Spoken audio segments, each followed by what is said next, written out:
Road ప్రమాదాలు జరిగిన సమయంలో రక్తం లభించక ఎంతో మంది ప్రాణాలు కోల్పోతున్నారని ఎస్ఎంఆర్ బిల్డర్స్ అధినేత రామరెడ్డి ఆవేదన వ్యక్తం చేశారు. తన కుమారుడు సాయిరెడ్డి వినయ్ రెడ్డి 20 ఏళ్ల క్రితం రోడ్డు ప్రమాదంలో మరణించాడన్నారు.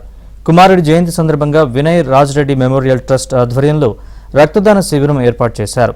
తన కుమారుడి పుట్టినరోజు సందర్భంగా ప్రతి ఏటా పలు సామాజిక సేవా కార్యక్రమాలు చేపడుతున్నట్లు రామరెడ్డి తెలిపారు. ఈ కార్యక్రమంలో 200 మంది పాల్గొని రక్తదానం చేశారు.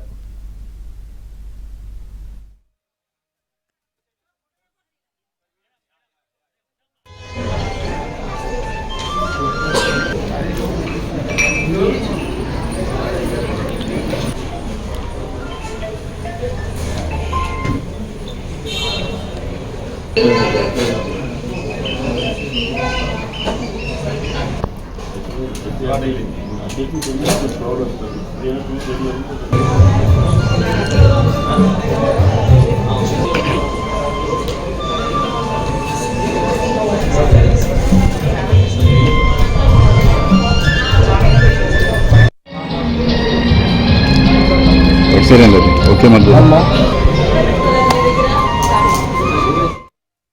2022లో మా పెద్దబ్బాయి వినరాజ్రెడ్డి యాక్సిడెంట్ లో చనిపోవడం జరిగింది.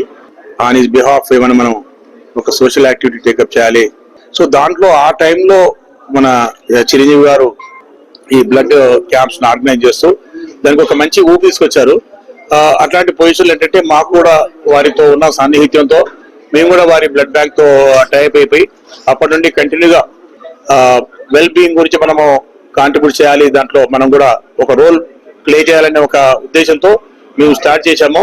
బట్ మరి అది బికమ్ ఒక ట్రెడిషన్ లాగా అయిపోయింది. అది ఎట్లా అంటే ఈ 24th డిసెంబర్ వచ్చేసిందంటే కంపల్సరీ ఇక్కడ ఎస్ఎంఆర్ తరఫున వారి అబ్బాయి గురించి బ్లడ్ డొనేషన్ క్యాంప్ ఆర్గనైజ్ చేస్తారని చెప్పేసి మాకు రెగ్యులర్ గా వాలంటీర్స్ ఎవ్రీ ఇయర్ వాలంటీర్స్ వస్తుంటారు. మరి మేము దాన్ని ఒక పండుగ లాగా దాన్ని తీసుకెళ్తూ మా ఇంట్లోనే మేము ఆర్గనైజ్ చేస్తాం.